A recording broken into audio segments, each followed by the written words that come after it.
I lost my job at the end of the school year of 2010, and I was working for Freehold Regional High School District. I don't actually feel that we're coming out of the recession. I feel like we are still in the recession.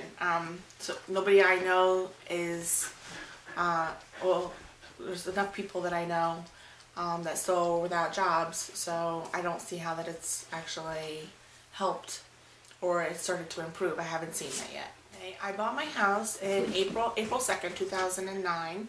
I've been back at my former job for a little over a year, about a year and a half, and I found out that I would not be coming back in March of 2010, so almost a year later.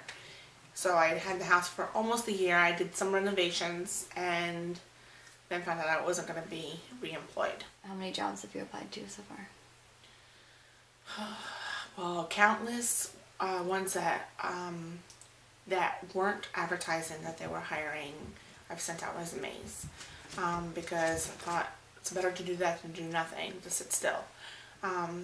But not very many have advertised jobs, so maybe 5 or 6 as far as the ones that have advertised the jobs. But I've sent out a lot more resumes than that. Like hundreds? Yeah, I would say at least 100, at least, yeah. Yeah. Renovations are completely at a standstill. Some of the things I really need to get done, like my roof and my floors, I can't go forward and do them because, and it's not just cosmetic renovations, it's things that need to get done. I think I'm living on borrowed time, but I think my game plan is for now, hopefully I have a little hope for when the school year ends. I did hear that there was going to be some hope that some people are going to be retiring and whatnot. And I was thinking maybe if there were more positions opening, maybe we can eventually get it back into the school, back into the education field. But if not, then I'm going to have to really consider maybe even falling back on what got me through college, like waitressing. It can't stay like this forever. Eventually it has to turn around. The economy has to rebound from what we've been through. So hopefully, you know, we'll start seeing a lot more of that and more people will begin getting their jobs back and I can find something secure and keep my house.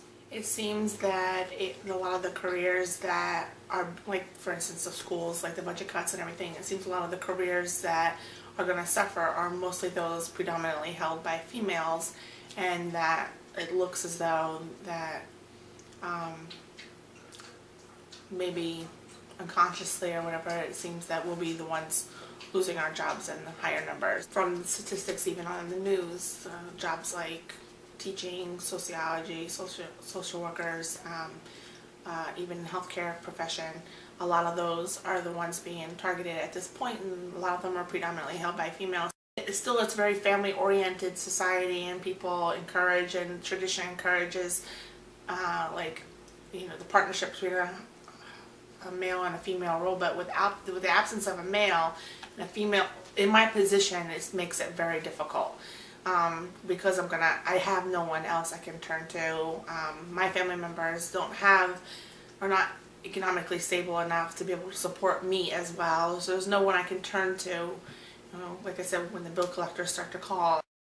No, I don't think it would have been like that 50 years ago, because I don't think a woman would have been in the same position. Most women would not have been in this position. I think more women today are in this position. Probably even more than we know. Women have made so many strides compared to 50 years ago, 60 years ago. We've, you know, excelled in careers. We've broken barriers in men's fields, and now we're not doing that. I mean, now that we've made that accomplishment, I think that we've got a lot more independence and we've got a lot more security. And so a lot of females have went out and bought homes and are doing the traditional male role, I guess you could say. And now the breadwinners of the family, and very independent women out there. And now all of a sudden, here's our jobs being targeted, and it kind of like takes the carpet out from under our feet, or the wind from our sails kind of thing. Yeah, I've came a long way since I grew up. I think when I was younger, we were really, really poor. But I could see that through, you know, with determination and a lot of luck sometimes, maybe even, but we create our own luck too. But I think that through it all, I really did a lot of things. I've accomplished a lot of things that I didn't know that I would be able to do. And it gave me a lot of confidence over the years and just about feel like I could do anything. I have to say though, this year without being employed though has kind of wore that down a little bit. I think reality is starting to hit a little bit more. I think one of the reasons I chose history is because when I was starting to teach a history lesson, when I was talking about the Great Depression, even though that's way before my time, I grew up very much like some of the people that lived in the Great Depression. I remember I showed the Waltons to a group of students once and they were mind-boggled about it. And then I like to tell a little bit of the stories about how I grew up because it makes them really think, wow, it really wasn't that long ago. It brings a lot of realism to what I'm telling them, because I think a personal, showing the personal side of it can actually help enhance really what's going on. When I get back into the classroom, I think that hopefully 10, 20 years from now, I am talking about how it used to be, sort of like our grandparents, my grandpa telling me about the Great Depression and how they only had a can of beans to eat and whatnot. I'd like to be talking about this as in the past and not so much in the present. It needs to go away.